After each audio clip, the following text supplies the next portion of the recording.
I've been coaching in Iowa quite some time now. It's my 17th year back and 26 overall. And I think if you look at Iowa football teams, typically it's a real process. And it's something that our good teams evolve over time. And it's really paramount that we make improvement. And if you look at our roster, I could go right down the list. There's an awful lot of guys on our roster that have improved dramatically since August, not to mention last April. So I can't say I felt that way.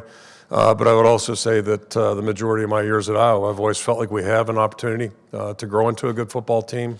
That requires leadership. It requires staying fairly healthy, which we didn't do this year, but the guys really, didn't let that faze them.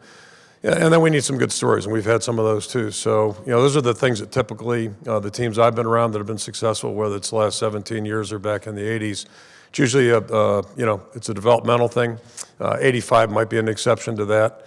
But, even our 2002 team that went undefeated in the Big Ten, we were probably picked, 8th or 9th in the conference that year. So that's probably more typical of us.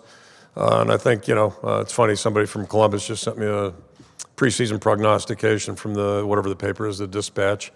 They had 3 football experts had us either third. One had us third, and the other 2 had us 4th in the Big Ten West. So, yeah, I think if I had made that claim back in August, they might have been, somebody might have been chasing to lock me up a little bit on that one.